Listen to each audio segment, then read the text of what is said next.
राजा और उसकी दो पत्नियां। एक राजा था और उसकी दो पत्नियां थी। एक बहुत काली थी और एक बहुत गोरी थी। जो गोरी थी उसको अपने गोरेपन का बहुत घमंड था और जो काली थी वह बहुत भोली थी। उन दोनों में एक समानता थी कि उन दोनों को कोई संतान नहीं थी। राजा बहुत दुखी रहता था क्योंकि उसको लगता था कि मेरी भी कोई संतान होनी चाहिए। राजा अपनी दोनों पत्नियों से बहुत प्यार करता था, पर राजा की फेवरेट पत्नी गोरी वाली थी, लेकिन उसने कभी भी दोनों पत्नियों में भेदभाव नहीं किया।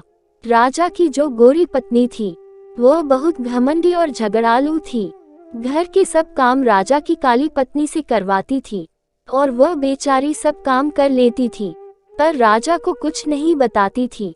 एक दिन राजा की दोनों पत्नियों का बहुत बड़ा झगड़ा हुआ और राजा की गोरी पत्नी ने काली पत्नी को महल से निकाल दिया।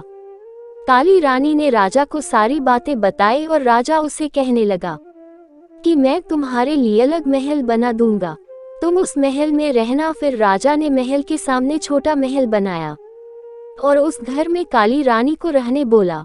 एक दिन राजा दूसरे राज्य में घूमने के लिए जा रहा था, तो उसने अपनी दोनों पत्नियों से कहा कि तुम दोनों को क्या क्या सामान चाहिए, मुझे बता दो, मैं तुम दोनों के लिए लेकर आऊंगा। तब राजा गोरी पत्नी के पास गया और उसे कहने लगा कि तुम्हें बाजार से क्या चाहिए। तो वह बोली, मुझे मेकअप का सारा सामान चाहिए। फिर वह काली पत्नी के पास गया और उसे कहने लगा कि तुम्हें बाजार से क्या चाहिए। फिर वह राजा से बोली कि मुझे एक छोटा बंदर चाहिए। वह बोला कि ठीक है, मैं लेकर आऊंगा, कहकर राजा वहां से चला गया। अगले दिन राजा दूसरे राज्य गया और उसने वहां से सारा सामान ले लिया और अपनी दोनों पत्नियों को उनका सामान दे दिया। राजा की काली पत्नी उस बंदर को देखकर बहुत खुश हो गई। वह बंदर उस रानी का सारा काम करता था, उसके साथ खेलता भी था।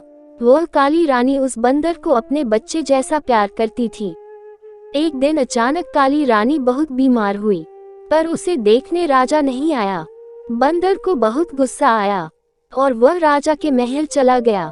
राजा से कहने लगा कि मेरी माँ जैसी रानी को देखने आप क्यों नहीं आए। बंदर के डांटने के बाद अगले दिन राजा रानी को देखने के लिए घर आता है। दवाएं और खाने पीने की चीजें देकर चला जाता है। वह रानी उस बंदर को बताती है कि मुझे संतान होनी चाहिए थी। वह बंदर उस रानी को बोलता है कि आप टेंशन मत लो, आपको संतान जरूर होगी, मैं भगवान से प्रार्थना करूंगा।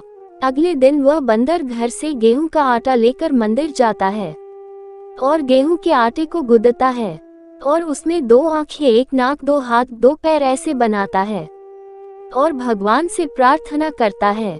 भगवान उस बंदर की प्रार्थना सुनकर उस आटे के गोले को एक छोटा बच्चा बना देते हैं और वह बंदर उस बच्चे को देखकर बहुत खुश हो जाता है।